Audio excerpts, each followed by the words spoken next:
September the 21st. This session's being recorded.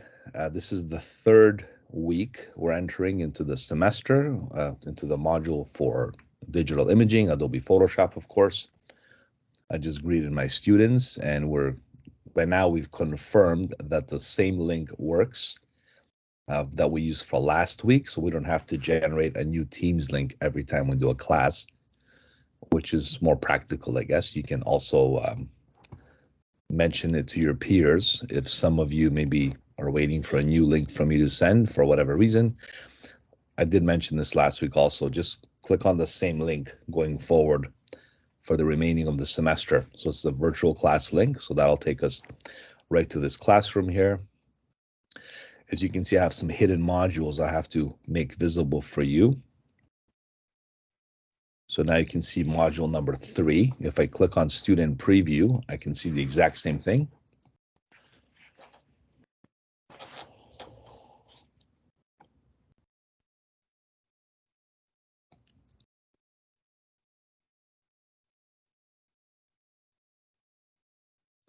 Alrighty, so this is color abstract exercise. I wonder what this one is. Let me just quickly. Milo, when I click on module 3, it's saying folder empty. Can you refresh your screen? I did it a couple of times, so I'll do it again. Yeah. Module 3, advanced. So, because I'm on student preview now. So if you click on the class modules, you see like the virtual class link for this class here. The outline is still there, of course. Module 1 was the beginning. Module 2 was last week. And then we have I have all that. but it is empty. 3. Yeah, it's weird, eh? Yeah, it's nothing in there. Okay, let me make sure some of the items maybe are invisible on my end. I'm gonna make sure I'm visible now. So it's good to have these student preview things so we can see everything that's there. Yeah, that's weird, eh? Okay. Alrighty. So anyhow, we're going to continue with the folder I shared with you last week. All right. If you open up maybe this is why. Sometimes this different folders and subfolders. So this is the exercise files used for the lesson. Let me see if this one's the correct one. Just want to make sure everything's up to date. Yeah, rip torn jump completed. Okay, it's coming up now. It's coming up, perfect. Thanks for letting me know. So we did a really good exercise last week with the melon head and all these vegetables and fruits. It was a fun exercise which captures all the main selection methods from basic to intermediate. So it's a really good way to learn the software. I'm just gonna download these files quickly. These are the finished lesson files. These are for reference purposes only. So maybe perhaps do me a favor, don't even bother with these. You can look at them later if you want. This is just like what I'm gonna show you from the get-go, and then you can see what we're doing.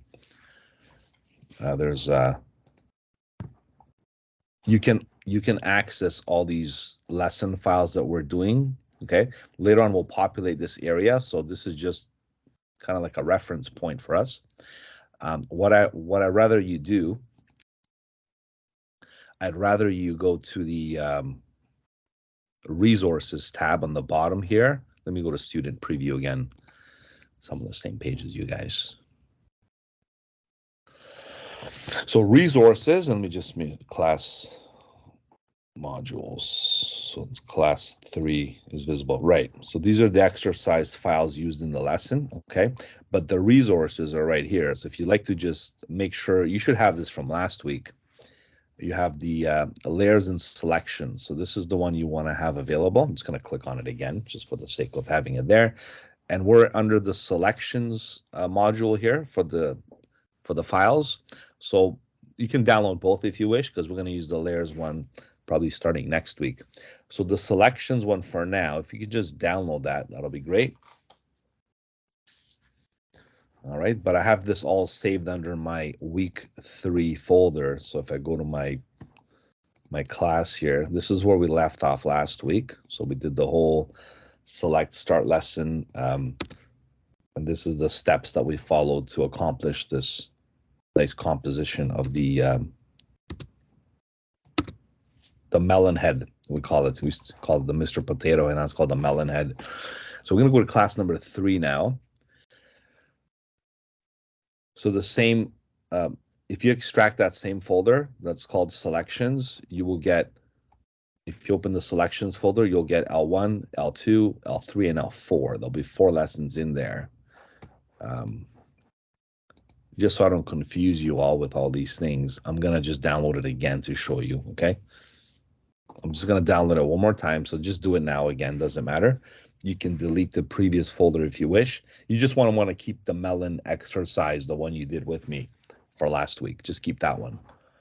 So now going forward, if you open up this selections zip file, if you extract it, you'll end up with a folder called selections.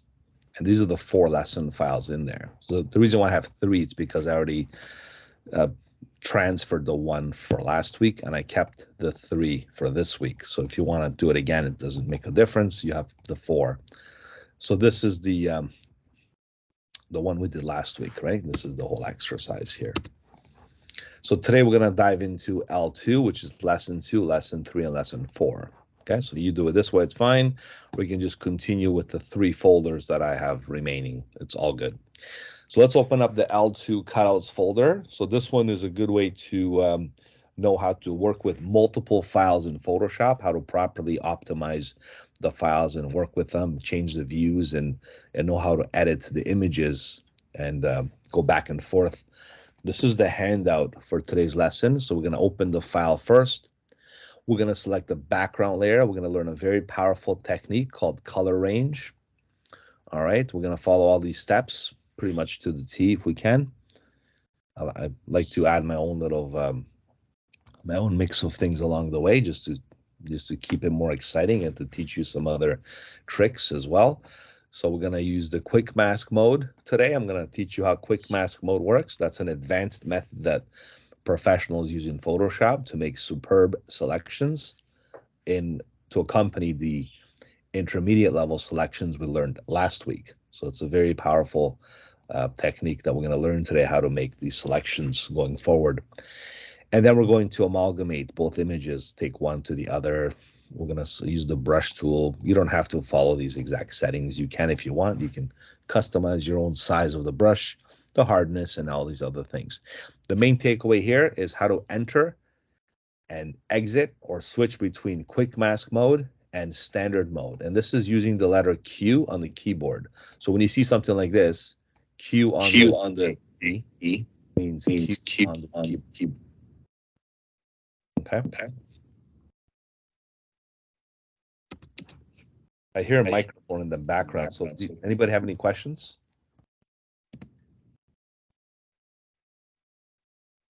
All right. Can you guys turn your mics off, please, if you have the mic on by accident?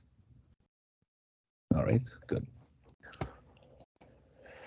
Yeah, just raise your hand if you have a question. Okay, I can always stop in the middle. That's fine. Just if we can, if I don't see you raise your hand, you can even interrupt me if you like. If it's sometimes I miss things. It's okay, right? You can just say hello, whatever. But raise your hand first if possible. This way we keep things in a proper order. Okay, let's go back here in Photoshop. Have you guys downloaded the latest version of Photoshop, by the way? Let me show you what's in store for you. This is like the latest 2024 version. It was a beta version at first because they introduced the new AI capabilities with generative fill. So I don't know if you guys played around with AI or some of the more artistic ways to generate images with prompts and that kind of stuff.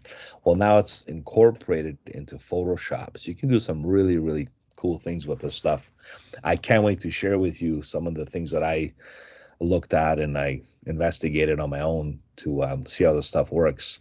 So I'm definitely going to introduce it to us as well. So all the new stuff that's coming out, I'm definitely going to share it with you in the near future. Okay, but let's learn the basics and the important things first, because all these things are just bells and whistles if you don't know how to use them properly. Once we learn the capabilities of the software, the tools, and all the important core methods that were used from 20 years now, if not more, then we can definitely take advantage of this new AI enhanced, I guess, tools and plugins that are available for us to integrate in the software. Okay, so let's go ahead and open this up. Just let me know if you guys are ready. Any questions? We're going to start with this exercise right here called Lesson 2, Cutouts. Okay, so let me just quickly do a roll call here, see everyone's there. So if I see most people join the lesson, that's great. I don't think we'll have anybody stranded or looking for a link. I think we're okay with that. Gonna keep doing this to access. There's everybody. All right. Okay, so everybody here. We have Abdu, Andrea. We have a second guest. I guess someone's using a tablet. That's always a good idea as well. We have Christine. We have Kiera, David, Emery, Aaron, Hakeem, Harrison, Keika, Maria, Naomi. We have Omkar, Rahul, Raquela, Rebecca, Rianne, Sherlyn, Tanya, Talis, Tuhid. We have Vanessa, Vibav, Vishwa, Zena. I think that's it. All right. If I mispronounce your name again, let me know, please. It'll take me a while to remember your names. It's better if I meet you in person. I couldn't do it this week and pop by and say hi because I had a lot of setting up to do with the other class, but it's maybe next semester we'll get to do like an in-person class. I think it will be an in-person, so that'll be good. Get to put a face to the name. All right, let's get back to our lesson here. So make sure this is all set up, ready to go. If you wish to just watch the lesson, just takes me a day or two to get this link up sometimes. It takes a while for the download to take place, and then I have to copy the link and share it to Blackboard. So I do make a point to either put it here or some of you ask for it before I do it. Thanks for the reminder, by the way. It works sometimes as well. So under the class modules, you'll see after each one, there's a Photoshop, well, except this one, because that's the Adobe tutorials themselves, which is good to have. This is the class 1 Photoshop that we did in lesson 1. Lesson 2, same thing, class 2 selections. And then we have, today will be module 3. You'll have a class 3 link for the lesson as well. And these are the exercises used in the lesson, okay? All right, so it's all set up, and I'm trying to keep this clean and basic. I don't want to overwhelm you with too many files and handouts unless it's necessary. So as we progress further, you'll probably see a busier interaction with this Blackboard interface and stuff. But for now, I want to keep it nice and simple for everyone. If you go to the calendar, this is a good way to keep track of all your exercises. So nothing is due today for you, but next week you'll have something that's, let me just quickly have a recap here. So you have this, the photo restoration. So that's due for next week. I'm going to introduce that to you today before we finish the rest of the lesson. You will gonna do a nice CSI exercise, which is putting together a photo that's been destroyed, and you're going to reconstruct the evidence. So some investigative work that you're going to do today, later on. And it's part of the exercise that we're going to do, and you're going to do your own version. All right.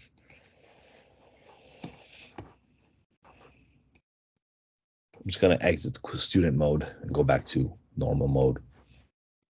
All right, so let's continue here. We have the lesson 2 folder again. Okay, this is the one.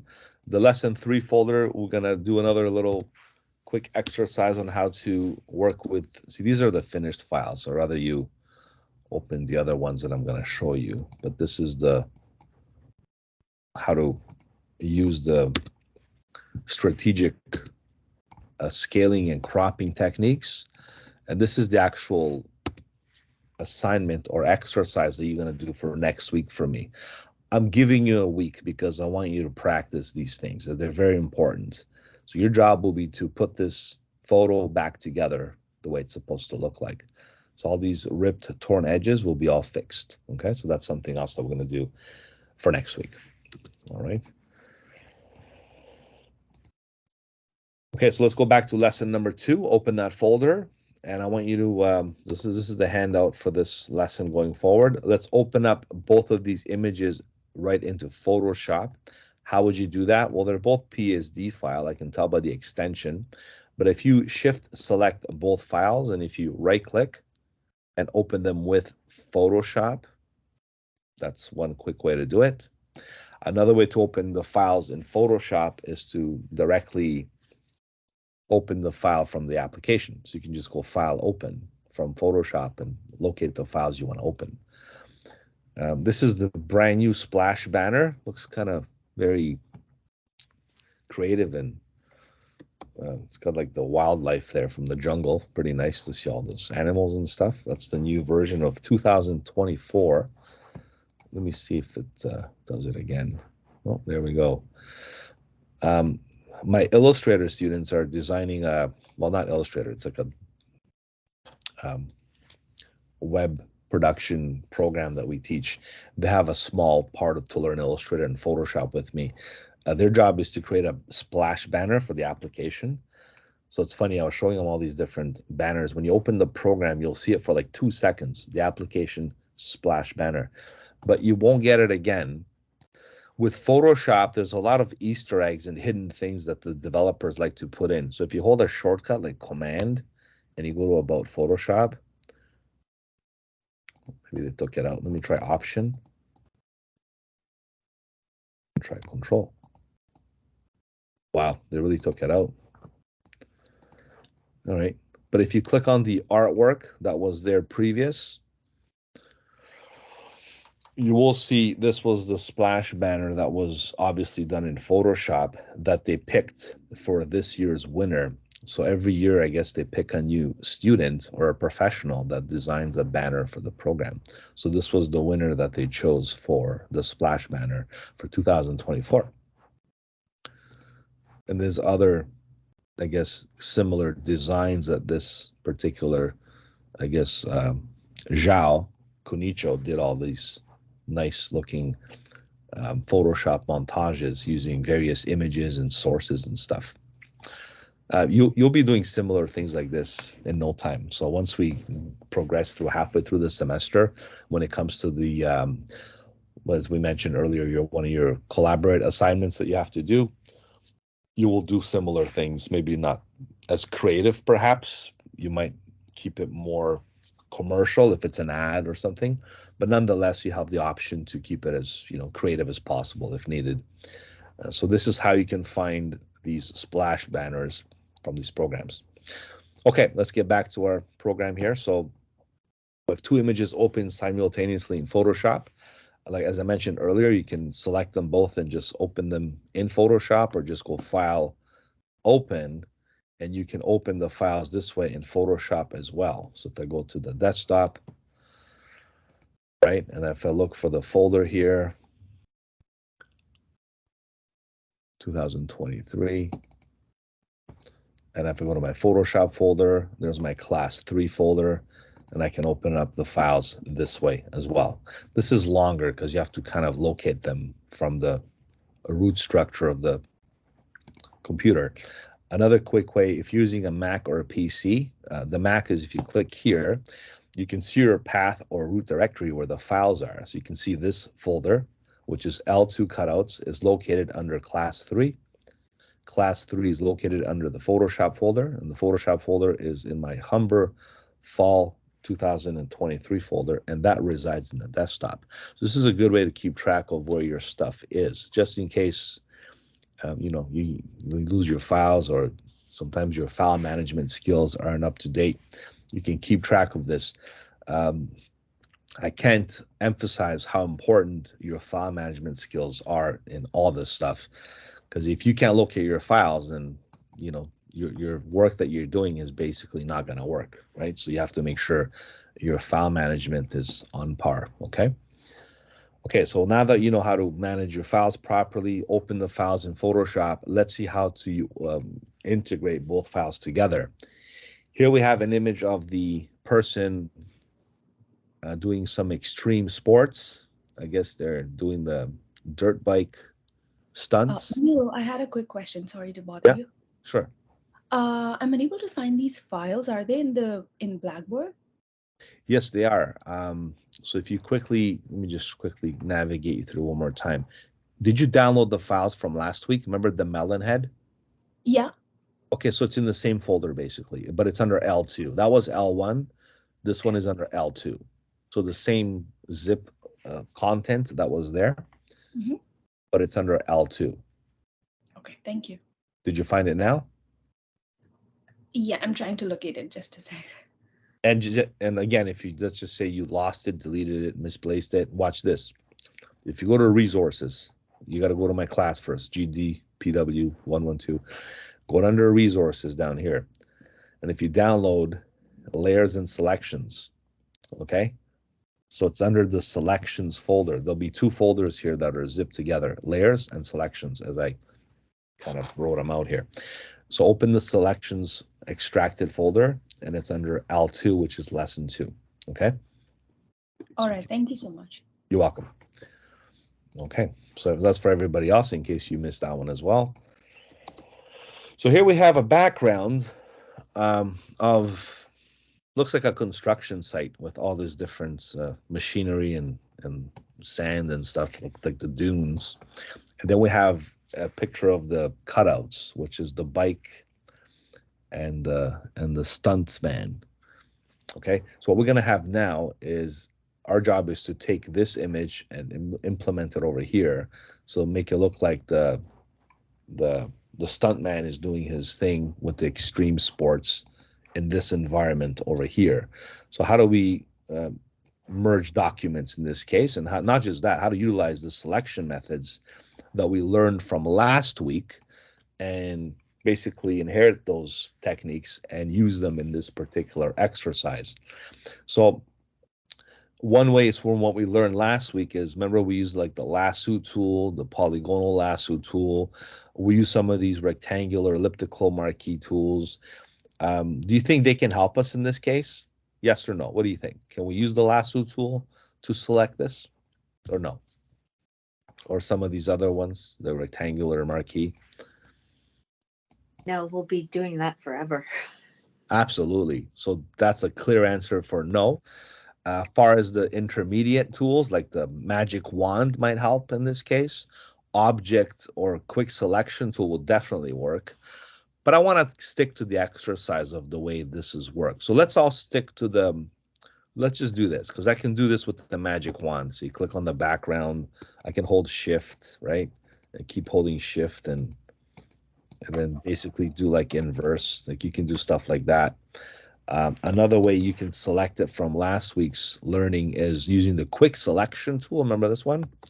You can basically zoom in there and just click inside and select the parts of the image, and it'll define the edges in contrast to the background. See, you can do that. Then, of course, there's the new tool, which is this object selection tool. Like this is like your slam dunk tool right here, because this one all you have to do is basically go in here and hit click, and with shift you can select the other parts as well, right? So this is a really nice tool to use. But I won't do you any justice if I just show you one method for every result, right? So I want to teach you some other things along the way. As the exercise states, I want you to learn how to do a color range selection because that's important. That's Photoshop's, big on colors and color models and different color schemes. So what I want you to do is basically don't worry about these tools for now. I know we used them last week and that was that. We're gonna go to select and we're gonna do color range. So this is another way that without even using selection tools, Photoshop can establish a selection. And the tools are still used, but within the actual palette itself. Does anybody have the mic on still? I think Christine, do you mind turning off your mic, please? Thanks. So we're going to go to the color range setting here. okay? And you'll notice an actual color range palette show up, right? And when the color range palette shows up, you'll have an option to, it's like an eyedropper tool. You have one that says plus, one minus, and one the normal one. Once you click on the background, because you see our goal is to select the actual sky or the background of the image. So if you click on the blue, you'll notice that this thumbnail that replicates this image here, the selection, by the way, is used for, it's like a black and white composite. So you can have an image or selection. Keep it on selection at default. But what happens is if you click on different colors, it'll basically show you what color you're sampling. It's funny because you can even see the colors here on the image show up, right? If you click on the red, for example, it only shows the picture of this red part of that, of the bike, right? But our goal is to click on the background and watch this very carefully because it's a little tricky. If you hold shift, what shift does, it toggles between this and the one with the plus, which adds to the selection. So it's like you clicking on this middle one here. But instead of you doing that, just stick to this one. Just follow me. Just click here, hold shift, and just drag the mouse all the way down on this empty area. And you'll notice now, because you held shift, it was adding to the different shades of blue, which made us select the background. Now, to take this a step further, we're going to keep holding shift. And from the bottom here, I'm going to go parallel to the right. So shift, click and drag all the way to the right corner. And you'll notice how clear this thumbnail looks now by us selecting the color instead of the selection. This becomes the selection. So the black and the white is the selection. I think the white's going to become the selection. The black will be the inverse version. So all we have to do is inverse the selection to select the target. The target is the actual bike, of course, with the stunt rider. So we're going to click the OK button, and that's exactly what's going to happen. So you see, there's no tools required. Once you're capable to use all these selection methods in any type of situation, it gives you that much more leverage into using the software. So now let's identify what's being selected. Are we selecting like the bike and the stunt rider, or are we selecting the background? How do we know? So I need you to tell me. Go ahead. Anyone? You can just speak out. That's fine. Or you can just go ahead if you want to raise your hand. Who's raising their hand here? Aaron, go ahead, Aaron. No, it's me. I'm dumb. I forgot how to pull up the color range. So if you go to select, and if you click on color range, and then if you just click on the literally Okay. like It's keep under, the it's under thumbnail select. as reference. What you want to do is you want to move your cursor over to the actual image, and then click like on the background, right? And hold shift and just scroll down, and then keep holding shift and go all the way across. So notice I'm not even interfering with the subject here. I'm just going to the back and across. And that was a quick and easy way, because this sky presents, it's like a very subtle gradient. It's got like a light blue to like a darker blue, I guess, for the background. So I was able to select that whole range of colors. If it was a simple color like a green screen or like a white background, it'll be easier. Just click on the background. But this is more for challenging selections, which like this one is. So what are we selecting? The background or the target, which is the background? And how do we know? Because the contour of the background, it's also selected. Very good. So you can see the edges, okay? The edges on the actual background are also selected, right? So here, okay? So you can see here, you notice how the edges have a selection as well, right? That's why. Now, here's another thing I want to show you, because I want you to really be precise on how the selection works. But it's important that we have a clear understanding of what's being selected. So we know the background selected, but we're still refining the selection. So now I'm going to teach you the most powerful technique you're going to learn in terms of selections in this class. You're going to press the letter Q on your keyboard. Just Q. Don't press Command Q, because you're going to quit the application. So don't do that. Just press Q by itself. And you're going to enter what's called quick mask mode. This is like turning off your light switch in your... Can you please do the selection again, please? I'm sorry? Can you repeat the selection? Absolutely. So do you have the selection active in front of you right now?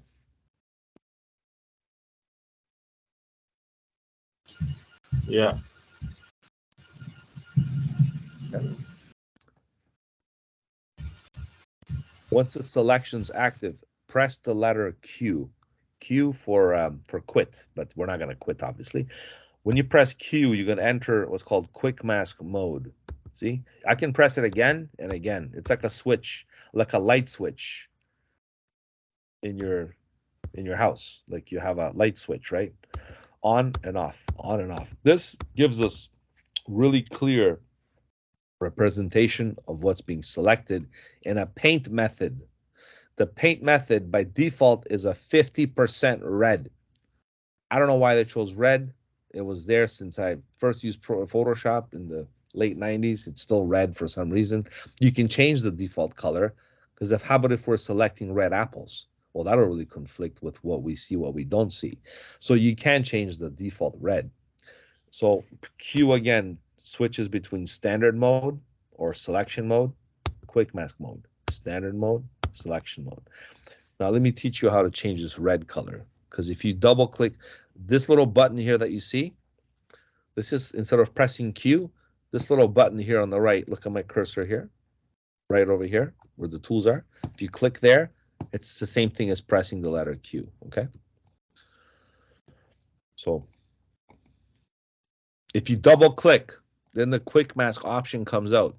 And this is the default red at 50%. If I change it to, let's say, green, it's going to be green, right? But listen, I don't have a problem with red, so we'll just keep it red for now. If you want to change it green, that's fine. Again, you have to double click here, click on the color. I'll go with blue this time. The blue doesn't work well with the background, but whatever. So let's go back to red now. Double click. I'm going to go with the red color, and that's that. Okay.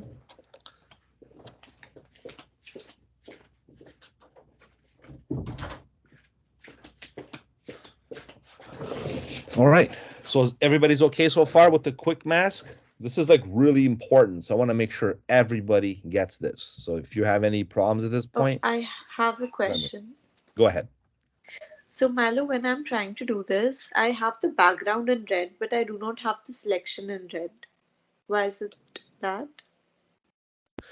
So you probably have this happening. Did you inverse the selection or no? Okay, wait. How did you use color range the way I taught you the method? Did you do color range? Yes, I did do that, but I think I do not have the image cropped, so I need to do that. I'm having an issue. Just give me a minute. Let me try. Yeah, here, tell you what, because everyone might have once I sense a few people are I'd rather do it again with you, okay? Let me do it one more time. Watch this, okay? Thank Milo. Yeah. Milo, I'm kind of stuck in a different way. Before you showed us how to do the selection mode, I was holding down the shift and selecting different parts of the blue around the picture. So I have all of these, like I have like 9 little icons with little sort of compasses all over my picture, and I can't get rid of them to go back to do it the way you showed us. We're using the color sampler tool by accident, maybe. maybe. It's the first one. It's the first one that doesn't have plus or minus. Okay. And you just click here and okay. So the thing is, don't use the tool itself. Rather than here's what I'll do. I'll do it one more time here. You want to go to? But I can't get rid of that. I can't get rid of it. That's my problem. It's like there, and I've tried to cancel it and go back into it, and it's still there. Go to. It's hard for me to predict what you did. I mean, I think I know, but I'm trying to.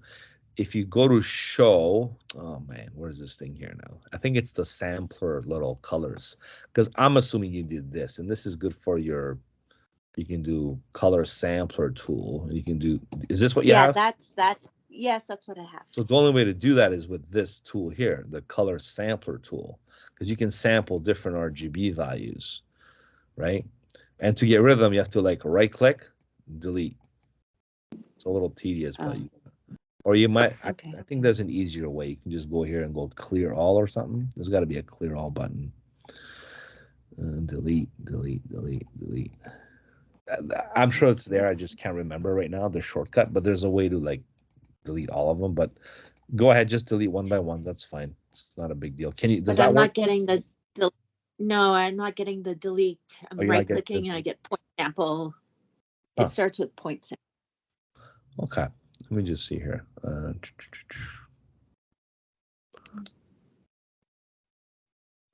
Now it's bugging me to not remember how to delete these things, but that's fine. All right. Do me a favor, just revert. When you're having an issue, like if you get stuck on something and I can't really, if I'm in the classroom, it'll be easier for me to come here and to actually help you out when I look at your screen. But for now, what I would recommend is you just go to File, Revert. If you revert the image right here, revert, it'll just start all over again, basically. Maybe that's easier sometimes than to try to figure it out. And maybe later, if you want to share your screen, I can see what exactly you might have did to cause that issue there, okay? So if you, I'm just going to do it anyways. I'll just hit revert or just close the file and open it again. Like really. Revert worked. Oh, it worked? Revert Okay. worked. So I'll just go back to the desktop here. But I just have one quick question. Uh-huh. What's the difference between what we're doing now and just clicking the remove background button? What? Because we're not removing the background. We're gonna copy and paste the actual motorcycle with the stunt rider to the other image. But in theory, yes, you can remove the background and you can drag it over. That's fine too. But I'm just trying to follow the handout here, step by step, so it's all clear, right? Okay, sure. Does it make sense? Yeah. So that's what I'm doing here, class 3. Now I'm looking for my image here. There we go. Yeah, there's 10 ways to do this. I mean, honestly, I can do this very fast, but I'm not going to teach you the proper methods, right? I could have easily done this. If you want to, just to kind of show you guys, I can click here, okay? I can hold shift, go over here, click here, right? There's my selection, right? I can do copy, come over here, go to the move tool, paste, okay? But here's the problem if I do that. I missed a few spokes. I missed a few things that maybe I could have very carefully selected. How about if it was a cat with whiskers or something? Look, I missed a few parts in here. It works, but it's not perfect, basically. So I'm going to teach you how to do a perfect selection. This is why I'm teaching you not only how to use the tools, but the menus as well, okay? Okay, so let's go. But the remove background button is one button and it captured all of the bike. So it was so easy. Sorry to be such a pain. To remove the background, you mean? See where it says remove background underneath the image? You do that one click and it's done. Yeah, but you know what's also done? You just killed all the spokes on the bike. And if it's a client with Yamaha, they'll reject the job and you're not going to get the contract. So that's why you got to make sure you do it right. Okay, because if I don't know if it's a Yamaha bike, and I know these new tools here are very tempting and they're good and everything, but I want to teach you the proper methods to do things in the right way. Some images will work. This remove background is great, but this image here is not the greatest quality. Look at these pixels. You're not going to be able to select all those spokes, right? So that's why just follow my methods here and we're going to get it done. Okay, so here we go. So select color range. You're going to click on the top left corner here, okay? You can hold shift, go all the way down. You're going to keep holding shift all the way across. You're going to click OK, and it's selected. We're not removing the background because we want to select the target here. And we want to copy and paste that in this image. Okay. Now select color range works in many ways. I don't care how AI and this generative fill stuff, it can get as advanced as it want to, but what you want to do is know how to use all these methods for other purposes. Okay. So yeah, there'll be easier ways to do this stuff later, like removing backgrounds and stuff. That's fine. But we don't want to remove the background. We want to copy this and paste it to this image. Okay. So what I'm going to do now is we're going to press Q and go to quick mask mode and learn how to do a proper professional selection. Okay, so here we go. Is everybody with me now? So when you press Q, you enter quick mask mode, and you can see in this red paint what's being selected. So here's the next crucial step. Why are we doing this? We're doing this to get a perfect selection, because even AI is not perfect. Okay, I tried all these little prompts and stuff, and you still have to tweak it and work with it. It's still work in progress. I'm sure it's going to get there at one point, but there's nothing better than the human interaction along with AI together. I think it's a good combo. So here's the thing now. I'm so sorry. I have one question. Go ahead. So I feel like when I'm clicking and hitting shift and dragging, I can get any varying amount of red coverage, like mask coverage. And I just don't know how to make sure I get the same as you. Do you know what I mean? Like it'll like, it'll select like too much or too little. Like I don't know how to get like the right amount. Does that make any sense? But did you go like shift, drag, and drag across like I did? So shift drag down and then to the right. Is that the issue that I'm facing? Yeah, so select color range, right? So you went to click here, right? Like that. Yeah. You were holding shift and dragging this down, correct? Yeah. And then click shift, drag all the way across, right? Down and then shift. Okay. It's a grid. I get it now.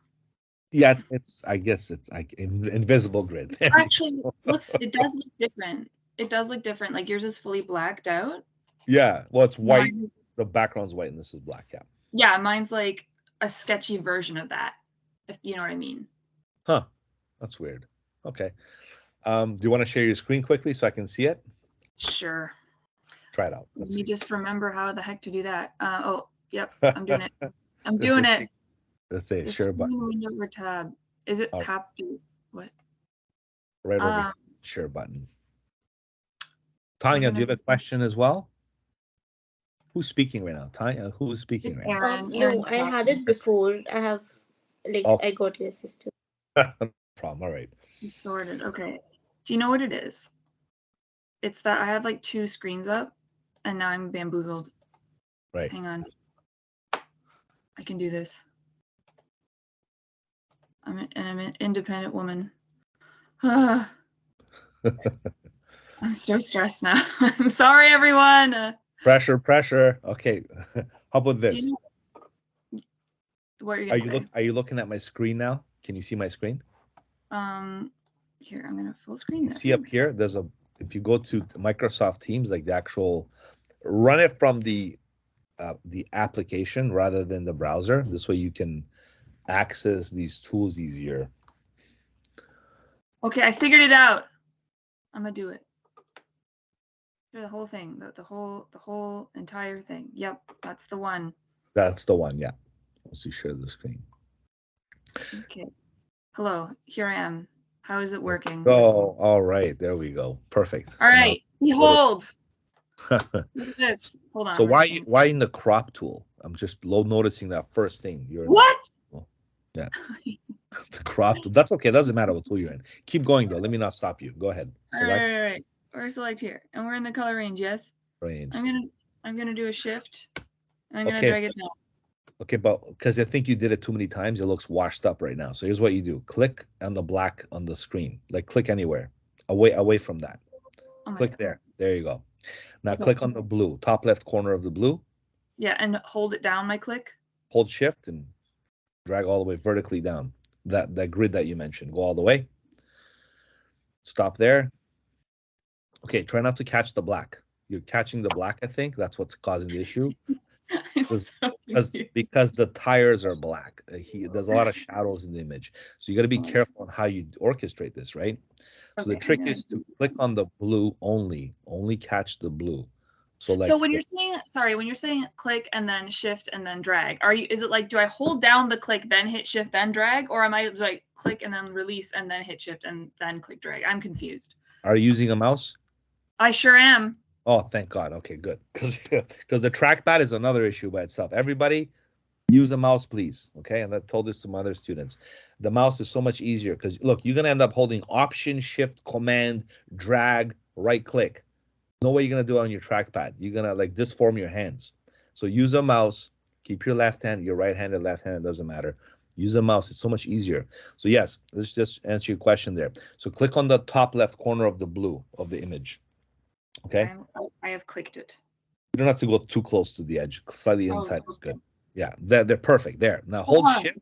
So hold shift, hold the mouse as well, and drag vertically down. So you're holding down both keys, shift and the mouse. Yep. I did it. Can you keep holding shift and click on the top again? Where you kind of, I think you unclicked the backside. There you go. Now hold shift. There you go. Perfect. You can just click and click. You could have clicked on all 3 corners or 4 corners. You could have clicked on the top blue corner, bottom left blue corner, bottom right light blue corner, and top right blue corner. See how it looks better now? Yeah, and does it matter that there's like a little this bit here? Can you shift click on that as well on the image to get rid of it? There you go. I understand now. Thank you. It's okay. This is what it's all about. You're very welcome. This is what it's about, right? You're here to learn. So I don't mind repeating this as much as I have to for you to understand this, because this is important. As much as this other fancy generative fills and these other tools come out, this is a technique. Look, I did another exercise before, like years ago. We had to select all the red. We were in London, England. We had to select all the red telephone booths because they still have them there. It's like an iconic thing. Or the red streetcars. So again, using this technique enabled us to do so quite easily because we targeted the color red. In this case, we're targeting the color blue because as we select the blue, we're selecting the background. So this has many uses, okay, in terms of targeting the color that you want to select. Okay, so now let's press the Q button. Now you have a quick mask selection, everybody. So that means if you zoom in, you get to perfect the selection. We can see your You screen. need to put Oh, yeah, you need to put the screen back. share it again. Here we go.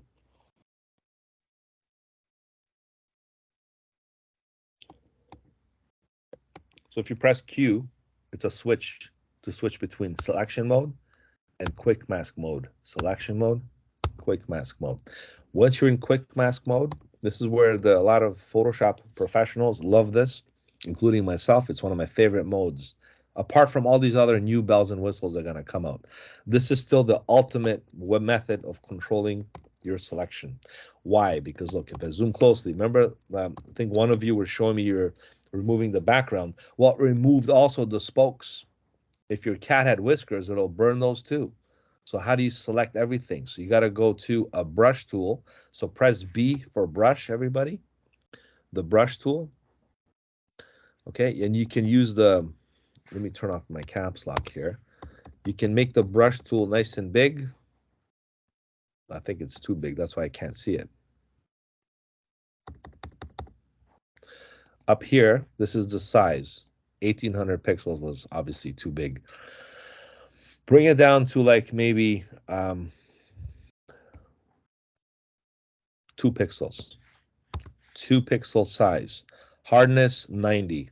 Okay, almost 100. That's fine. So 2 pixels size, 90% hardness. I'm in the brush tool. In Photoshop, brush tool is inherited since day one because Photoshop is a paint program. So the way this brush tool works is you can actually go ahead and get these little spokes. Right now it's erasing them. You know why? Because I'm using white instead of black. If you press D for default, it'll give you the black foreground color and the white background color. The way this quick mask method works is based on black and white. Add or subtract. If you have black as a foreground color, you get to add to your mask or to your selection. You see? If you press X, X switches the whites and the black, like background and foreground color. So today's shortcuts for you to remember is this. X is to switch the colors, foreground and background. And Q is your quick mask mode. Activate, deactivate, activate, deactivate. Please remember those shortcuts, as this will be a game changer for you moving forward. So I'm going to press X again. Here's my brush size. I'm going to use the square brackets to make the brush bigger and smaller. Another shortcut. Yeah, I know, I promised. This is the third one. Beside the letter P, there's 2 square brackets, or the curly brace brackets that they used in like JavaScript and those programming languages that you're probably doing that with Felicia now. So click on the less than, greater than brackets to control the size. Now, I don't know about you, but how do you draw a straight line? Are you ready for this one? Another trick. If you click here, you know what Shift did in the select color range? It was Shift adding to the color. If you hold Shift and you click here and you click over here, it'll connect the dots basically. So it's like a connector. So you can get all the little spokes that you need to get this professionally selected. Now, professionally means this should be a better quality image, by the way. So that's why it didn't work out too well. And sometimes you're not going to control the images that you're going to get, especially if it's off the internet. So you're going to have to manually do this to get all the right parts selected. So click, select with Shift. You can even do Shift. If you click Shift and drag, it won't, because it does only 45 and 90 degrees. So I'd rather you go click, Shift, click. It's like connecting the dots, like 1 and 2, 1 and 2. As long as you hold Shift, you're going to accomplish this, no problem.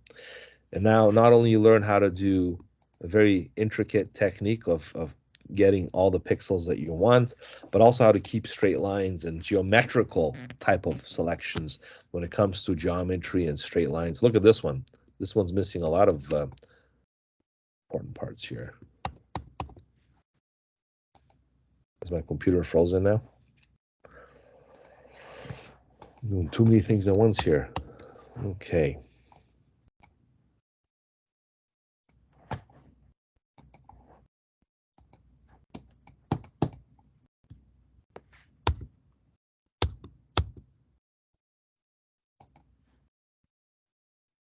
Are you guys still there? Yes. Okay. My program is frozen for some reason. Hope I don't have to do this all over again. Oh my goodness. Okay. Yeah, my program is stuck. I'm running like too many programs at the same time. Let's see here. Command 0. I think I zoomed out to exorbitant amount. All right, I'll do this in 2 seconds. Let me just quickly close it. I'll save it as well. There we go. Open. All right. Well, you're in luck. I get to do this one more time. All right, here we go very quickly. Ready? Select. Color range, right? And like I said, this works in many, many situations. It's the best thing you can learn in terms of selecting color. I went to click here, hold Shift, click over here, click over there. I could have done it in 3 steps actually, but just in case you miss a few, it's good to click Shift, drag all the way across like that. Don't touch the black, because then it's going to select the black as well. That's what happened to some of you. And I didn't think this was possible actually until you pointed out. So thanks for sharing that, because I didn't know you can select the outside of the actual document. It's only document specific. I thought you probably clicked inside here somewhere by accident. So just good to know, okay? Keep it very specific on the colors. Once you have a clear thumbnail of what you want, you click OK. There's a selection. Press Q, zoom in. Q is the quick mask mode, which means you can use a paint method to perfect your selection. That's exactly what this is. We're going to use a brush tool, B for brush. Make the brush a little bigger. We're going to go Shift click to select all the different spokes. I'm going to hurry this up a little bit, okay? Because we're wasting too much time on this one little thing. It's an important thing, so I don't mind, because I want you to learn this. It's not about me just doing it quickly and getting it over with. You have to learn from what I'm teaching you. So this is important. So I don't care if I have to do it 10 more times, okay? It's part of the lesson. So here we go, Shift click. And There we go. Okay. Like I said, if you're doing something really specific like hair or whiskers on a cat, I think I use that analogy as well. So you have to be very specific with selections. This is how it works. I pressed shift by accident and it did that. So be very careful. Don't keep pressing shift or holding shift. Only press it when you need to. Again, here's the case here. I click on the bottom of the tire, then I hold shift, and then I go up here, click, shift again. So you can let go of shift in different intervals and just kind of click it when you really need to. Okay, I think I'm done. Maybe you want them more up here. Okay, looking at this now, I'm going to make the brush a little bigger. I missed an area. You see that? The blue, it picked up some of the bike as well. So I'm going to make sure I fix that right now, okay? Because we don't want this stuff selected. And even this part here, like the engine and stuff. Same as here, okay? There's some blue parts that were missed. So I'm going to fill those in with the brush tool as well, okay? Okay, we're good to go. Now our selection is almost perfect. Better than all these other methods that were there, because this is very refined, okay? So now, is everybody ready for the next step? Let me just quickly check up on you.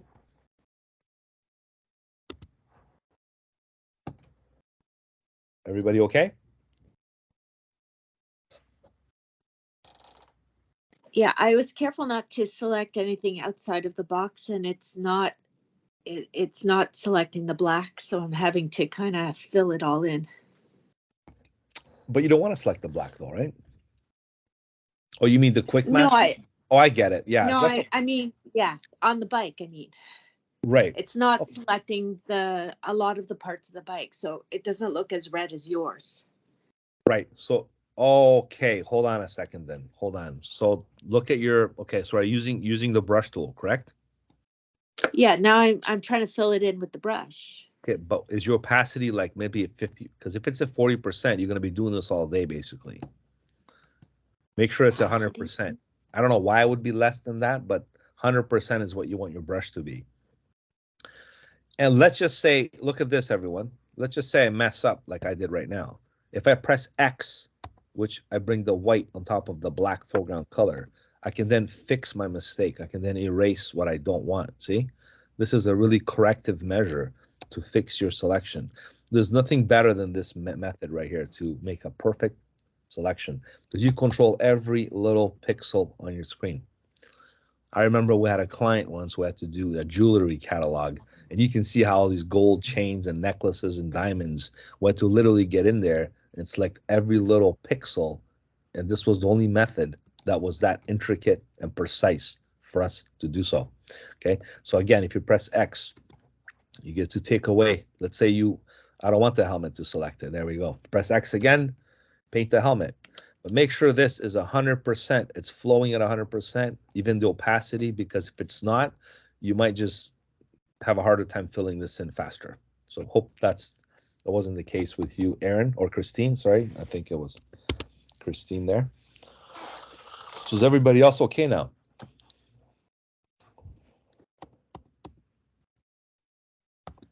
All right, let's move forward. This is being recorded, so you can try this again later if you want, just in case you do get really stuck on some of these steps. But I repeated it enough that I'm going to have to go forward now. So I'm going to have to zoom out. And now it's time to press Q again. This time it's going to go back to selection mode. Now let's ask ourselves one more time. What's being selected, the background or the target? What's being selected, the background or the target? What do you guys think? The background? The background.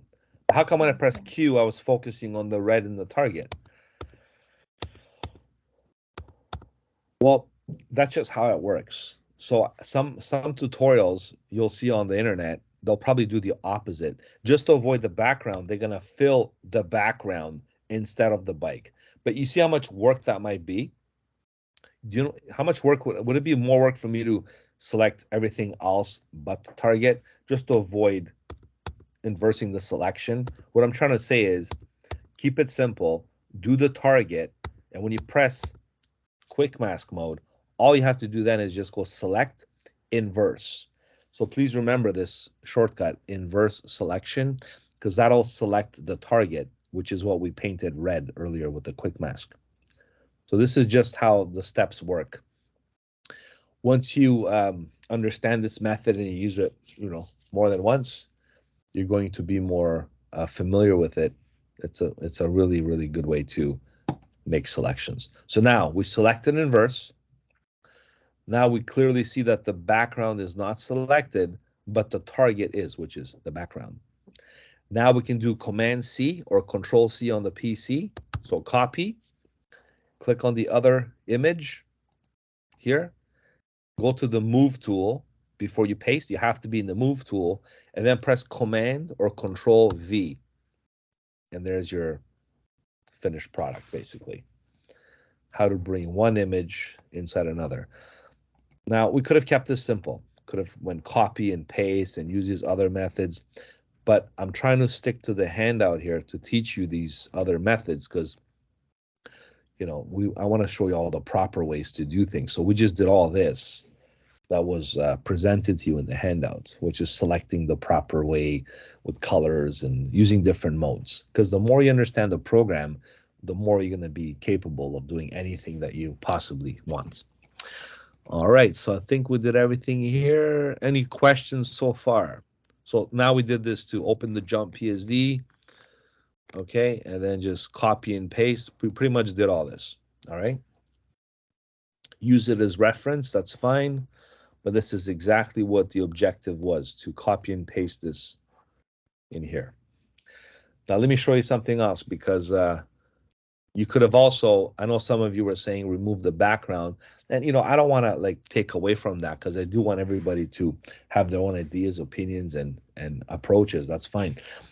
So if I took that approach, let's say, and this was a better quality image, it might have worked okay. But the problem with this image is the quality isn't all that. So I'm just going to hit deselect, and let's try removing the background. Okay. That's fine. The problem with removing the background is, look, it still has a lot of work to do. It didn't do a superb job. Look, there's a lot of blue stuff left. I'm missing my spokes on my bike. The tires can't really rotate without the spokes, right? So it's not really a perfect method. Maybe if the image was better quality, it would have worked, and that's fine to know that very quick method.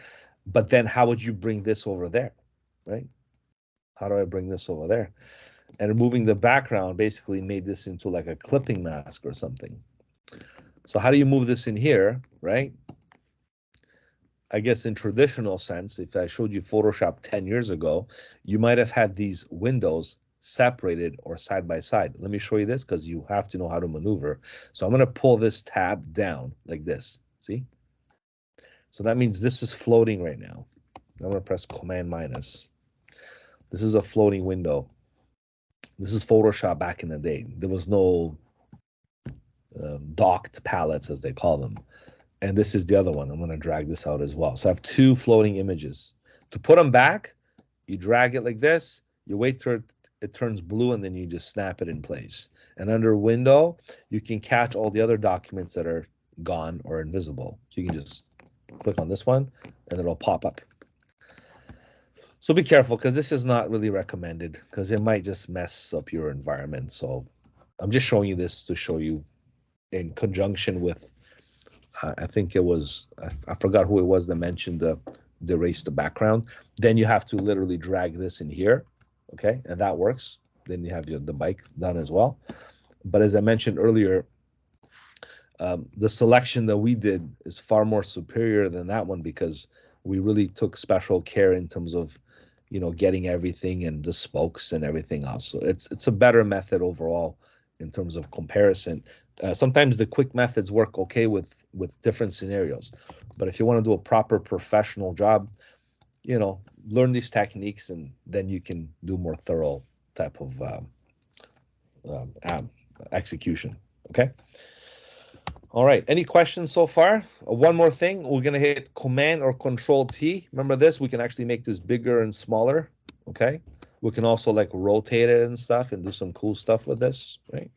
We can also make it animate, okay? You can make it go like this. That's I'll teach you that later on when we do animation. Like week 9 or something. We'll do an animated GIF. So I'd like to move on with the next file right now. Let me just quickly check up on everyone and then we'll go forward. Okay, so how's everyone doing?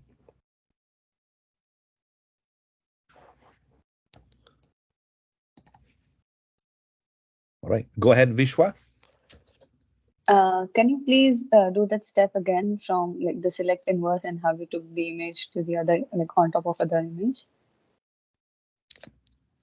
Which one, the copy and paste or the drag and Uh, drop? The drag and drop, the first one. You did the select inverse and then you took that image to the other one, the precise one, not the second one. Let me just see here.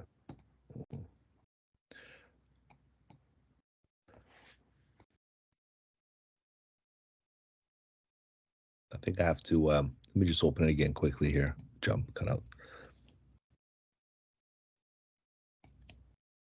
Oh, this one here, right? So once you have the selection established, let me just do a quick selection now. I'm gonna do, I'll do this one. I'll do the object selection tool very quickly, and I'm not gonna get the spokes in this scenario. I'm just gonna pretend everything's nice and cool. All right. So once you have the selection Vishwa, what you want to do, make sure this is selected, not the background. Okay. And just hit Control C, copy the selection, and again, make sure you select inverse because you can see like right now I'm selecting if you have the wrong thing selected, let's say I left it like this. Let's say I forgot to do inverse because I can clearly see the background is selected with the bike. If I do this, copy and come over here and I hit paste, I'm going to select the wrong thing. You see, I just selected the background. So you want to make sure you select the target, not the background. That's why we went to select inverse. Then we selected the target of what we want. Then we copy that, we go over here, and we hit Command V or Control V to paste it. So from one document, we paste to the other. Don't worry about the drag and drop stuff. That's just a little more inconsistent and hard to control. This works so much better with this environment because this is the new environment that came out in the, I don't know, the late 2010 or something like that, where everything is docked and stuff. But if you want to undock something, you can always drag it away because it's a floating window right now. So you could drag and drop, you know what I mean? But even that sometimes creates, if you drag it by accident and do this, look, you can cut it out. So you got to be very careful because that can cause problems too, right? So copy and paste, safer method by choice. Stick with that for now, and you should have no problems. Okay. Any other questions? Thank you. You're welcome. I hope that worked out well. I'm glad. Any other questions from anyone?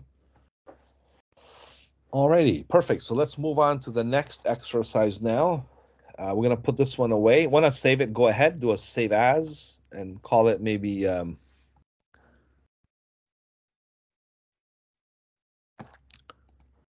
If you do save as in the same folder, so we keep track of these exercises, we're gonna call it jump finished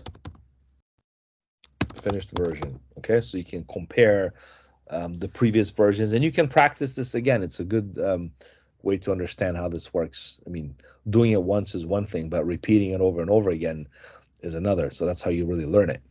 And I've used these particular exercises for a few years now. So obviously that's why I can kind of do it like the back of my hand because it's easy. But I know when you're doing it for the first time, it could be challenging. So please engage yourself the way you did. I like how everyone is asking questions and stuff.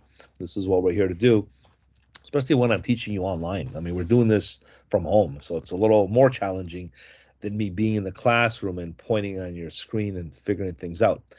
But it works either way because I've had a great successful run at this doing it online anyway. So sometimes some students prefer this better because they can see my screen better. And plus it's being recorded, so it's a win-win. All right, let's hit save. This is a Photoshop version.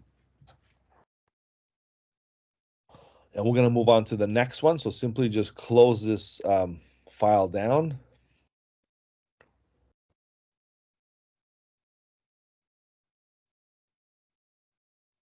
Let's go back to our folder. So now we're going to go to lesson number 3 in the same destination there. This has some other steps also. So it's telling us to open this file, open this thing, and do this whole This is just to demonstrate how content-aware scale selections work, okay? So this is AI in its earlier versions integrated with Photoshop. So if I just double click on this right now, you'll open up this image. It looks like a bridal party, one of those destination weddings. So the thing is with this image is, I don't know if you go to view, show guides. So view, show guides. The guides represent where the image is going to be cropped. So let's say we want to crop this photo. This is the layer here. It says without help.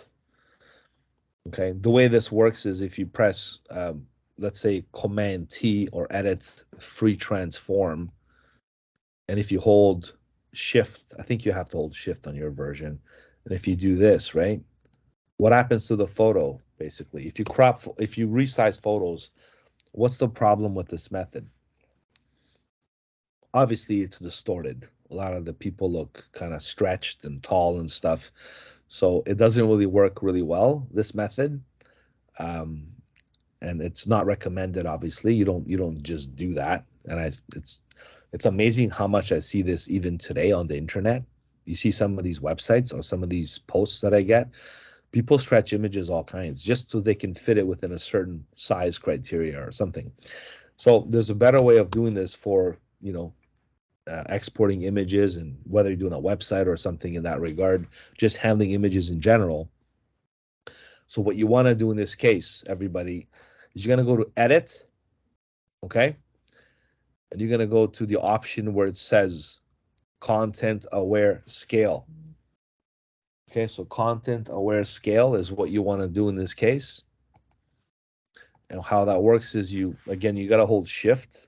For me, I don't have to because for some reason it remember the last settings. But if I do this, and if I grab the other edge, notice how it's keeping the target audience, which is the people there, intact. It's not stretching them at all.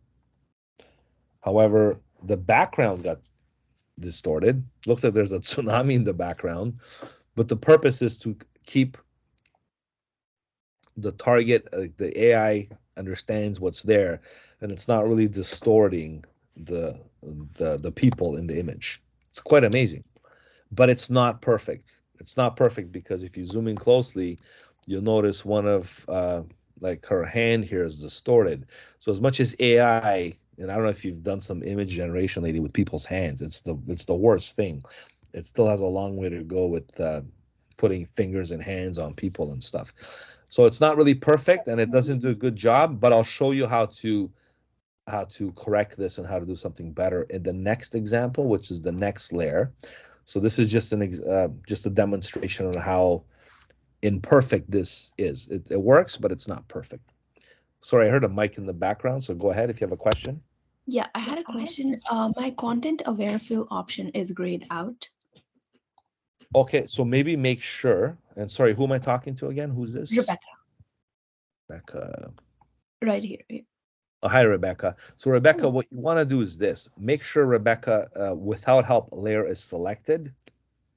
Maybe none of the layers were selected. If you have no layers selected and I do the same thing, I can also see my thing also grayed out, you see? But if you click on the without help layer, because that layer is this image that I'm presenting here. If you go to edit content aware scale, now you can select it. Yeah, it's there. Thank you. You're very welcome. Okay, so that's how you do that. So now that I showed you the pros and cons of this method, let me show you now how to have a better control over the execution of doing this. So let me hide this thumbnail just by clicking on this little area here. Let me show the other one visible. This is with help. So let's do the same thing. So if I go to edit, so I'm selecting the with help layer. If I go to edit and I do the content aware scale and I grab the edges and I do this, and I grab the other side and I do that. Same problem happened. It actually looks even worse than the first one because the Actually, it didn't even work. Never mind, at all. So sometimes don't think this works in every type of instance. So this is a total catastrophe or a chaotic results here. So um, definitely doesn't work at all. You can definitely see it.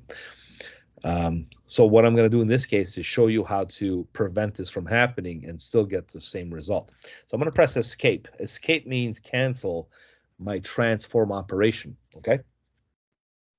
This time, if I go to edit, are y'all with me so far? So I have this selected. If you go to edit, and you can just watch this part. You don't have to do this with me. This is more like a watch me exercise, and you can try it later with the video that's going to be recorded. If I do content aware scale again, right? I'm so sorry. Well, go, that's all right. Laugh out, LOL at its best. See? Okay, wait, question. Where is this image? This image here, Yeah, it's not in the file that I've. The other one is. go to the lesson, the L3 folder. Go outside that folder. Yeah, it's not there. No. Am I dumb? Hold on.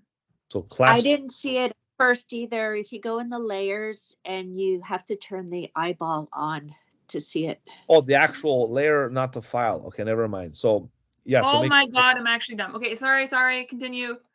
So with this one here, with help, right? That one. Yeah, no, it's all good now. It's all good. All right, perfect. All right. So we're gonna go to edit. And we're gonna do content aware scale. This was a big winner right here. It came out like maybe over 5 years ago or something. So when this came out, everyone was excited because they could do this and keep the images. But in case like this, it doesn't work, right? So how do you make it work? Okay, how do you make this method work perfectly? So what you do is you introduce what's called alpha channels. And alpha channels is the most advanced form of Photoshop because you get to really control selections at its finest. Okay, and how that works is before, well, this is like my time when I use Photoshop. Yeah, remember that story when your parents walked up and down the hill when they go to school, both ways. So we had no layers. There was no layers in Photoshop. Can you imagine no layers in Photoshop? So guess what we had to use? This was when I first started and the layers came out. It was the best thing since sliced bread when layers came out in Photoshop. But there was channels. And channels is how we would make selections like these. And there you would copy and paste selections in the right order to make any type of montage or any graphic design. So this was revolutionary because before that they would use film. Like we're talking like cut and paste, tangible methods of, like physical stuff without software. So when Photoshop came out, we would use alpha channels to make selections to copy and paste stuff, you see? So just to show you where alpha channels are, I think I did this by accident now. Just turn this off. So channels, paths. I'm going to teach you all this stuff, okay? You're going to learn channels and you're going to learn paths. Because channels is what projects the RGB, the red, green, and blue. Do me a favor, do not do this kind of stuff, though. This is just for like lab purposes. You can see different colors and do some investigative stuff. Just leave it alone. Just click on RGB. However, what I want you to do is click on the bottom one here. Look, there's even shortcuts, Command 6. If you click on this one here, not the eyeball, just click on it. It'll automatically activate it. It's called scale. This was pre-created by I guess, the exercise that we did earlier. You don't have to do this, but I want you to understand the concept of alpha channels because the way this was made is it was actually created from using a selection and it was saved. Once you save a selection, it becomes an alpha channel. Once you have an alpha channel, you can integrate this with the most advanced formatting options available. That means I can send this image to like a video editing software and I can change this background to something else, like green screen, like how they make these Marvel movies and these other special effects with green screen. This is the whole thing. The difference is Photoshop does images, whereas the video software does video, like 3D video, high definition video, not to mention images too. The method is the same. The method is the same. So the same method that they use in movies is the same method Photoshop uses for images, all right? So basically how this works in this manner, why am I showing you all this with this method? Because if you go to edit and if you select content aware scale, right? Because we have an alpha channel of the selection of these, let's call them teenagers, right? Up here, the settings change based on what we're doing. What we're doing is content aware scale, right? That's why it's grayed out now, because it's active, right? I can still do this kind of stuff, remember? But rather than doing this, if you go up here, protect, scale. Scale is the name of the alpha channel. See, scale, that's the name of this channel here. So you can call it anything. You can call it teenagers, whatever, right? Once you select that alpha channel, what happens now? It protects that selection from being destructive.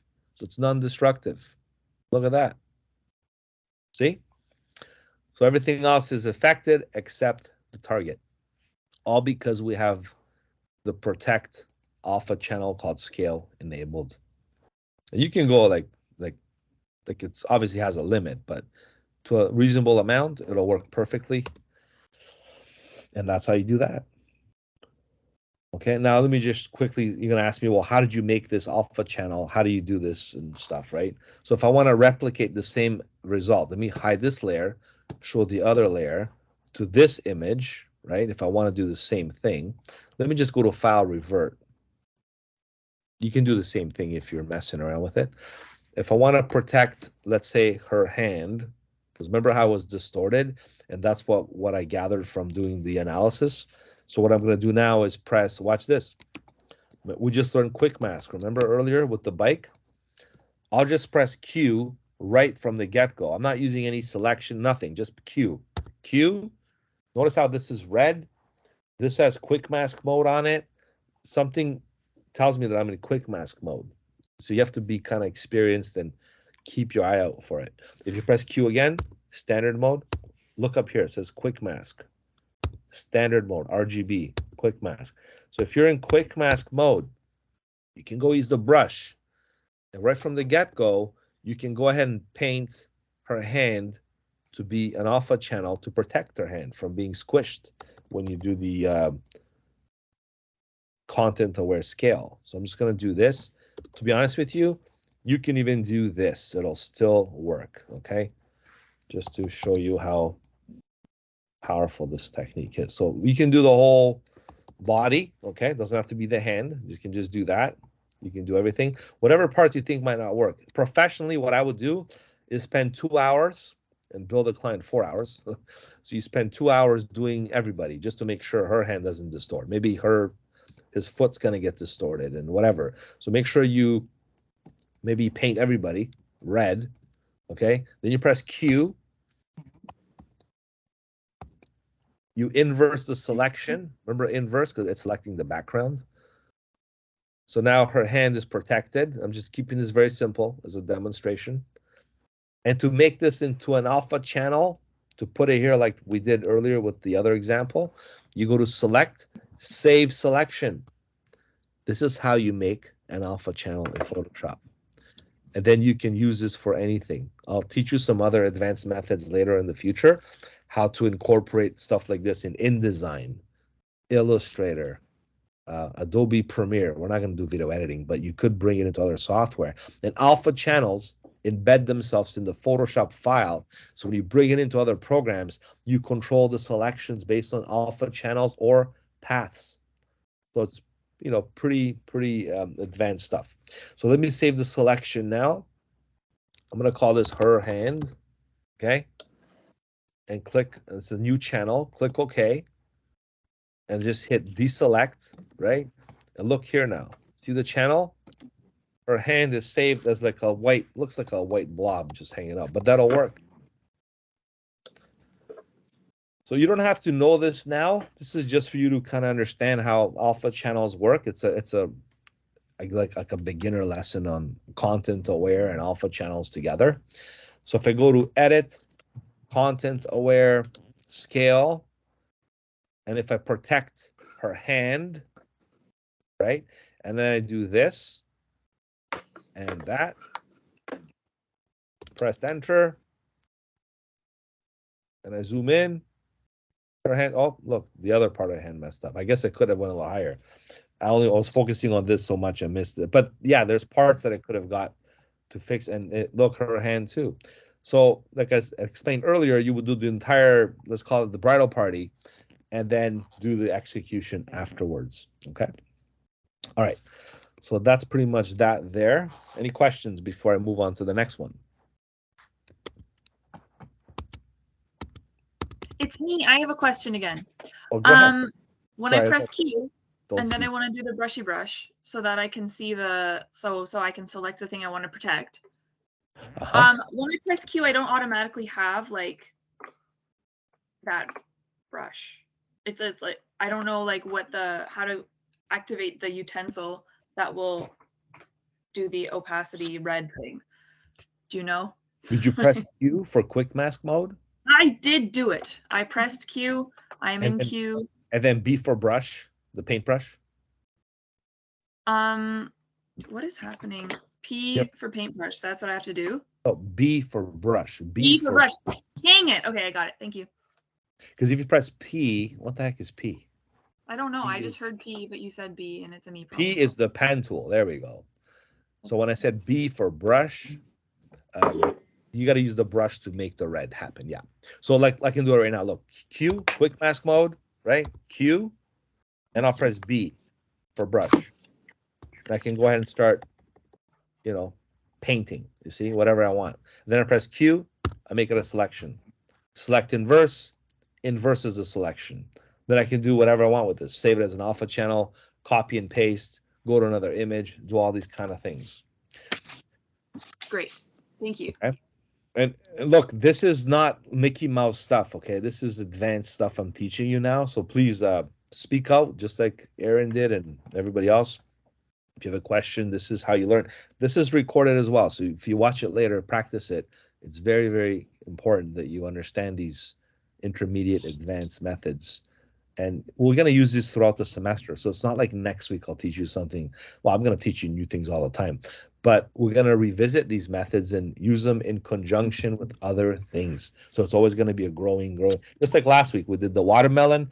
Now we're using similar tactics using, selections, but in a different way. So it's always going to be evolving like that. Okay. All right. So any other questions before I move on to the next one? Yes, I selected the hand and saved it, but I readjusted with the content, and then the hand just like disappeared, like it's like a white. I don't know. Do you want to share your screen so I can see exactly what you did? Please and thank you. And this is Maria, right? Yes. And Abdul, you have a question too? Abdul Araz?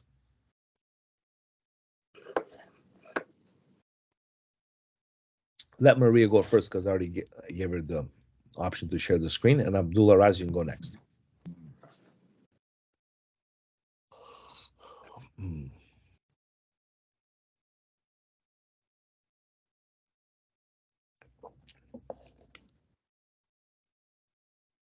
It doesn't let me because he wants the computer wants to quit and reopen. So.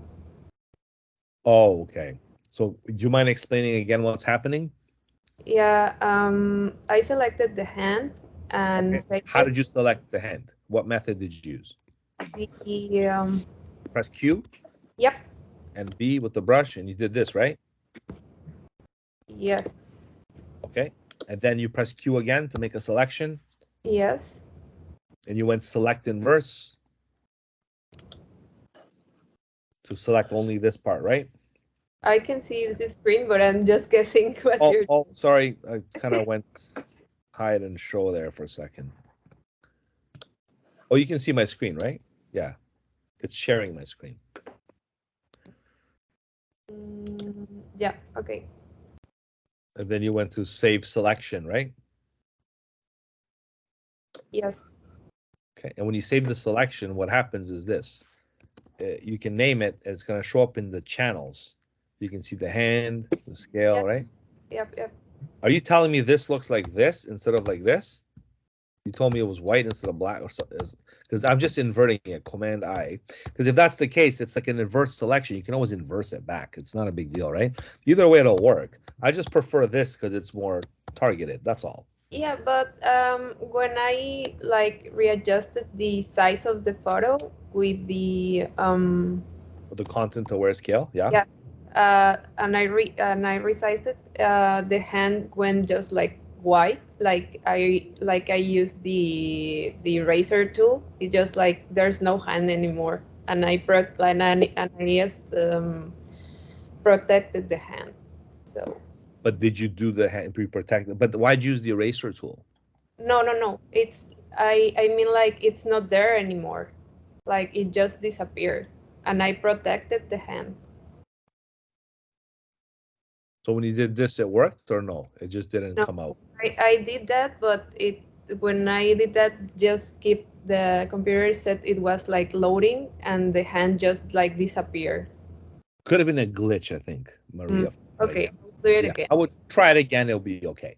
Because Okay. like I said, this is recorded. You can try it again. And if, you know what, maybe next week I'll drop by the classroom. If you guys have any Photoshop questions, I can answer them live, okay? Okay. I'll come a little earlier. If you want to show up earlier next week, I'll try to come in and help you out. Okay, thank you.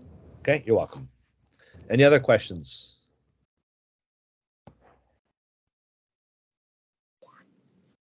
Go ahead. I think we got Abdul Araz. You have a question, Abdul Araz?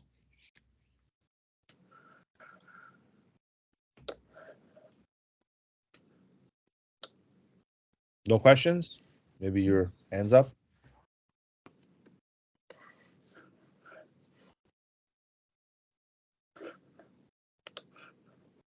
Okay. All right, so I'm gonna move along then, okay? If you have a question, let me know.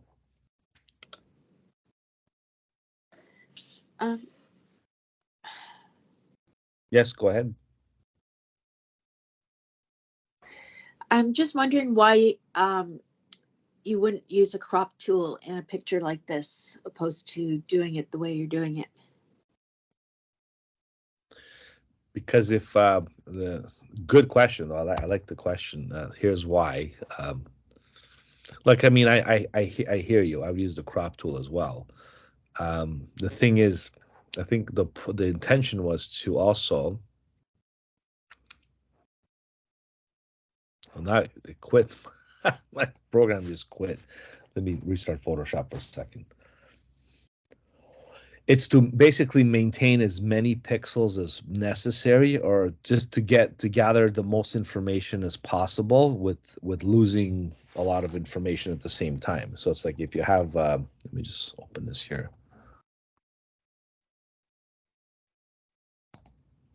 Which program? Well, I got the crash report here. That's weird. Photoshop never usually crashes on my computer. I don't have the latest MacBook Pro, but it still works pretty good. Let me see here. Oh, no, it's doing the thing. We're 23. All right. So we're going to go here, class 3. All right. So basically, this here.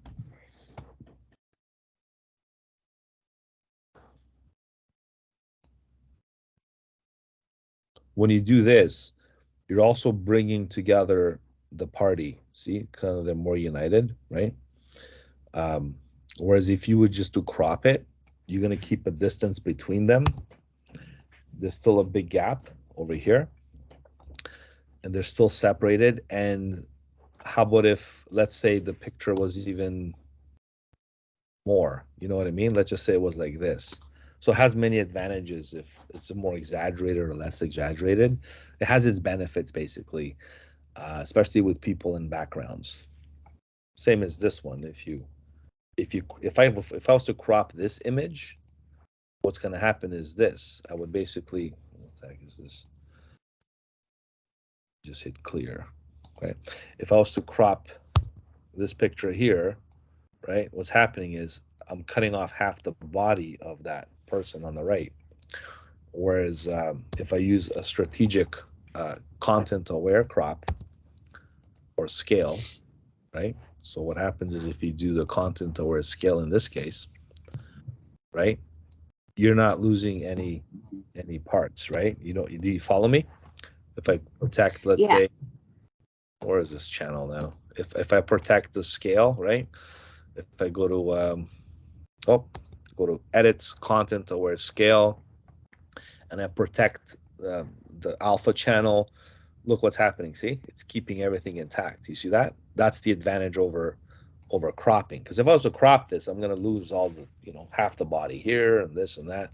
So it has its advantages in terms of unifying the subjects and getting the most out of your pixels. Okay, that's why. Right. So that's the main difference. All right. See, cropping just does this. Right. And now Jason's not going to be too happy about that, right? I just made up the name Jason, by the way. I don't know why. Right. Any other questions? All right. So let's go with the final exercise for today. Abdu, go ahead. Oh, no, I thought I had a quick message there. So the final exercise is, I'm going to leave you with this. I have to pack for Montreal. I'm leaving in like an hour and a half. I haven't even packed yet. Well, I did, but I got to get all my stuff. We're doing a trade show tomorrow, so we got to get all set up. So it's going to be exciting. So after this, I'm going to leave you guys to work on this assignment. It's due next week. So even though you can't finish it next week, you still have the lesson and the day to do it, to get it done, in case you have any questions and stuff, okay? So this is the next lesson that we are going to wrap it up with. It's called Lesson 4, Ripped and Torn. Your job is to put this thing back together, restore it in a way that you can, use all the methods you've learned so far. It's going to be basically all the selection methods I've taught you so far, with today's lesson and last week's lesson combined, and the week before combined together to get this accomplished. So if you double click on this file, it's going to look like this in Photoshop. Make sure you're in layers. We're not going to use any alpha channels and stuff for this. That was just a demonstration to get you introduced to that subject. Not necessarily you're going to use alpha channels, but yes, we're going to use quick masks. Yes, we're going to use all the selection methods, most of them that we learned, or all the appropriate selections that works, basically, okay?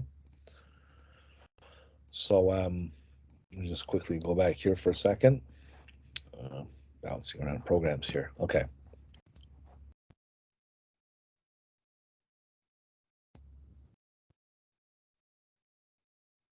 So this photo restoration, you can see here under gradebook, you can see photo restoration. That's due next week.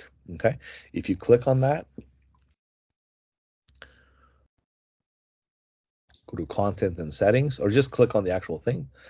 So for this exercise, you are to restore a torn up photograph and assemble it together using a variety of selection tools learned in class. You will have time to do this near the end of class, so that means today and maybe next week if you need. The file is attached with this note below. Good luck and have fun. So this is the actual file here. I wonder why, right? Just in case you want to have another copy of it, it's in the folder anyways. So you have the file here and here, right? It's the same file, okay? So you get to use that file there. This is the file. And your job is to put this back together. How many of you feel confident that you can do this on your own right now? Let me just see hands up. I won't leave you stranded, don't worry. I'm going to do it with you first. I'll demonstrate how to do it, and then your job is to do it as well. Okay, let's see here. So we got All right, we got a good number. I like the confidence level. Very good. I like that. So you can go ahead and start then if you like, okay? But I am gonna demonstrate how to do it as well, okay? Because that's I always walk you through these things when it comes to the technical aspects of it, right? As far as creativity, I can't help you there. Sometimes I lack creativity, you know. You have to be in the right moment or mood to gain it. Sometimes you can't always think. You have to have the right moment or the right coffee or the right environment. Those are the things you have to work on. But technical stuff, I can definitely walk you through it. So I'm going to go ahead and zoom in. Okay, let's analyze this first. It's a torn, ripped photo of an image here. And our goal is to reconstruct it back together. There's a lot of police investigative work that's done this way for evidence, basically putting evidence back together. Sometimes this happens in real life. You might have an old photo of your grandparents that's back then they didn't have digital cameras and stuff, and you have to fix a torn photograph. Now, we're going to have an advanced restorative photo session in the upcoming weeks. Another approach to doing color correction and photo retouching and that kind of stuff. But for this one, we're going to keep it very simple and keep it selection oriented only. So your job is to put this thing together. Now, this is a flat background. So basically, I scan this picture on my scanner and send it to you, and I'm just giving it to you and say, here, fix this for me, please. And your job is to do just that. All right. So how would you start? Well, you can start at any corner of your choice. In this case, I'll maybe pick the top left corner. And I think the best solution for this is to extract every piece individually into separate layers and to amalgamate it or put it back together, reconstruct it in a way that you see fit. So the trick is to apply the right selection in the right part of the image. So I'm going to start with the top left corner here, and I'll try the lasso tool. I don't think it's going to work really well because, you know, it's not as controllable as the other ones. I could switch it to the polygonal lasso tool, but you see there's a lot of curves and stuff here, so that's not really going to work. The polygonal lasso tool would be good if it was a straight cut, if it was like this, like that, like this, and like this. You see, if it was like a triangular image, no problem, but it's not. It's got a lot of natural tears and rips and stuff that I have to adhere to. So therefore, I'm going to try the magnetic lasso tool. That might be an option that's going to work. So let's go with the magnetic lasso tool. I know you can use this one and just do the whole thing, but explore different tools. I'm going to start with here. Just click and follow my mouse very, very clearly across the actual contrast of the black and the gray background. So I'm just going to go click here. Notice how I clicked in the corner, and I'm just dragging the mouse very carefully, following the torn, ripped edges, just like that. You can click periodically if you wish. Be patient.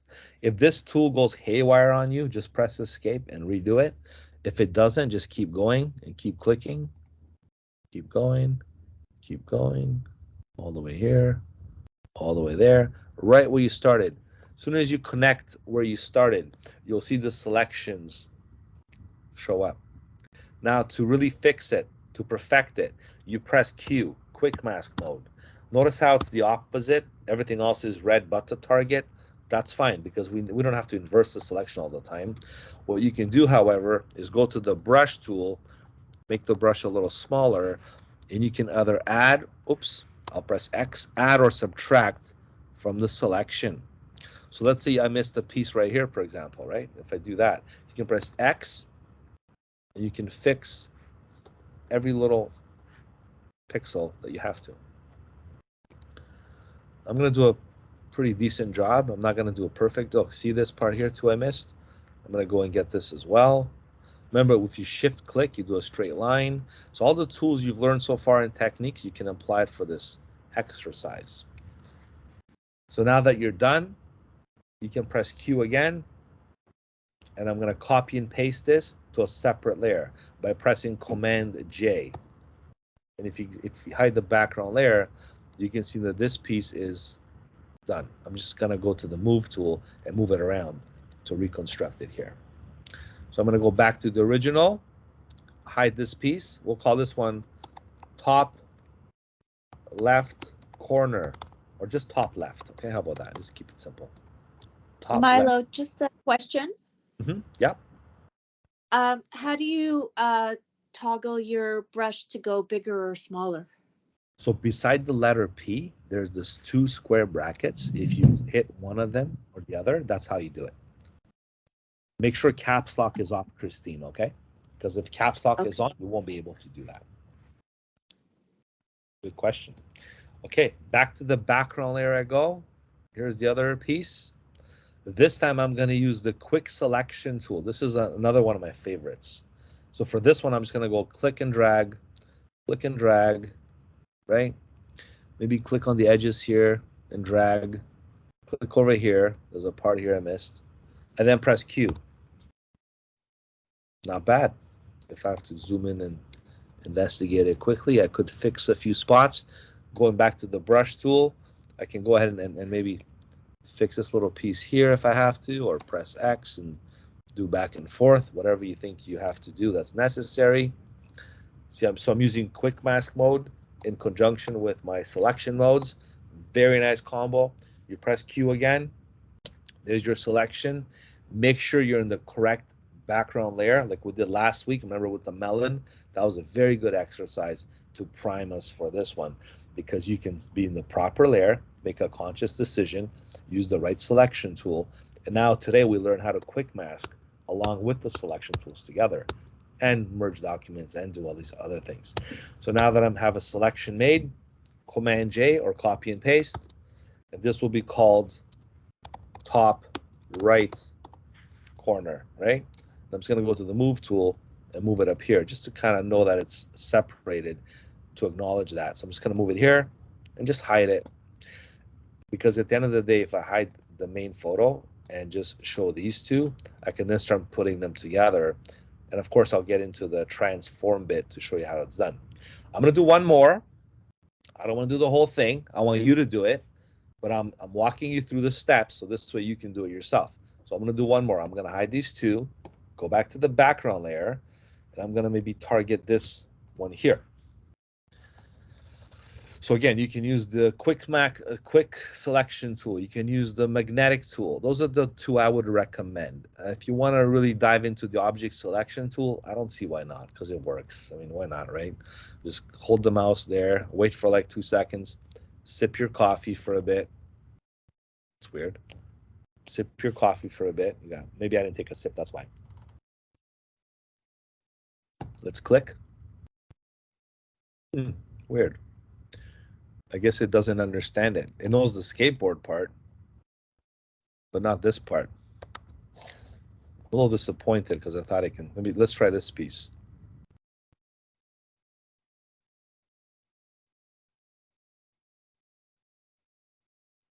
Okay, so watch this. Let me do this this piece here.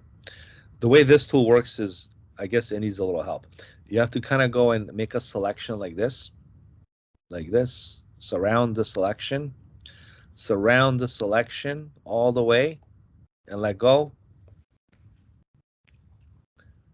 And it should make a selection, but it's not perfect, as you can see. So you still have to press Q. You still have to fix it. So all these methods I'm showing you, they look all good, but they still need corrections. That's why quick mask mode is the best way to do that. Notice how the edge is not selected, right? So I'm going to use the B for brush. I'm going to use, let me switch it to white instead of black as the foreground color.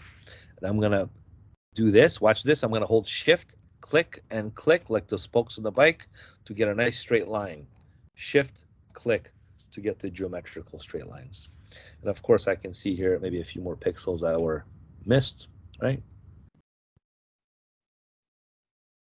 We don't want this white stuff, so I'll just press X again, right?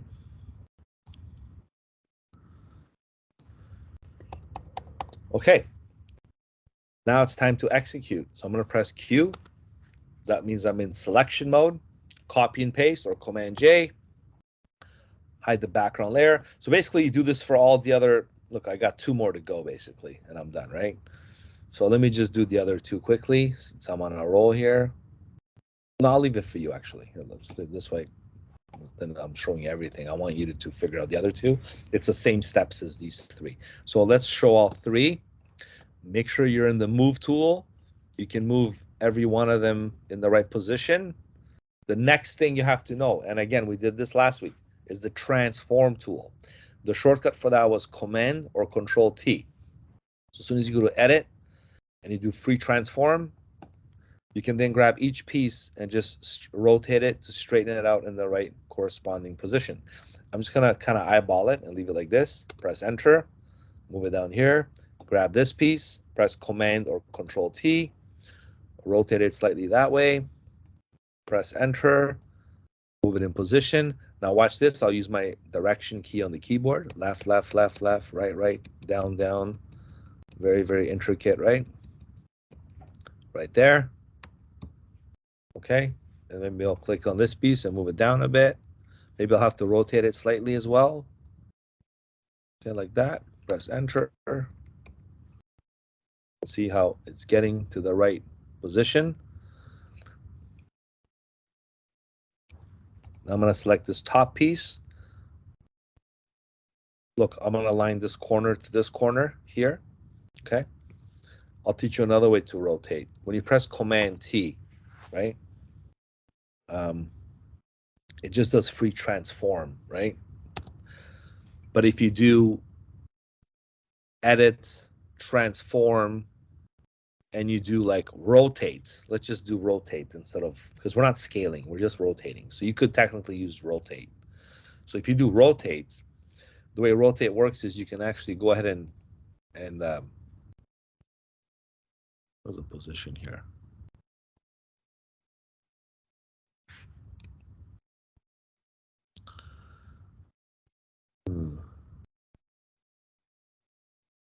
Like you can rotate it like this, but I was looking for something else to show you here. Let me see here. Edits. Unless they moved that on me. Rotate. Okay, let's do free transform again. Huh, weird. Ah, there it is. Okay, so I guess by default they shut it off. Just do a look. Just do a normal. I think it'll work here too. If you do rotate, let me go back again. You can do either or, rotate or free transform. This one or this one. Since we're only rotating it, let's just stick to the only possible execution here. So rotate. Turn this check mark on. This is your registration point or reference point. If you click the reference point, and by default it's over here, you can move this to the corner. When you move it to the corner, and then you go to the opposite corner to rotate, it sticks to the actual reference point. This way it's perfectly, or maybe better in line, if you want to call it. I'll press enter now, and I'm going to move it right, right, right, down, down, down, left, left, right. Honestly, rotating it works either way. It's just I'm teaching you how to target a reference point in the rotation of the image. Okay, so then that can work better. So transform, rotate, don't scale. There's no need for you to do this. Okay, please don't do that. Not necessary. Rotate. First you execute the selections, copy and paste them into separate layers like this, and each one rotate it, put it in position, use the keyboard shortcuts to perfect the movements or increments into pixels, and before you know it, you'll have this thing done. When it is finished, I want you to crop it, save it. You're gonna save it as rip torn. You're gonna put underscore finished. Please, from now on, I want you to use your name. So this way all of you are going to give me the same file. So I don't want to mix up your names. Sometimes I do save your files in a folder and stuff. So put your name, okay, and then the name of the exercise. This is proper nomenclature going forward. I'm sure with all your files and folders, please indicate your name. My pet peeve is if somebody gives me files, it's called untitled. So please don't do that, okay? Just always put a subject on your file, and then you save it, and then you upload that for next week. Want to do it today, you can. Just get out of the way.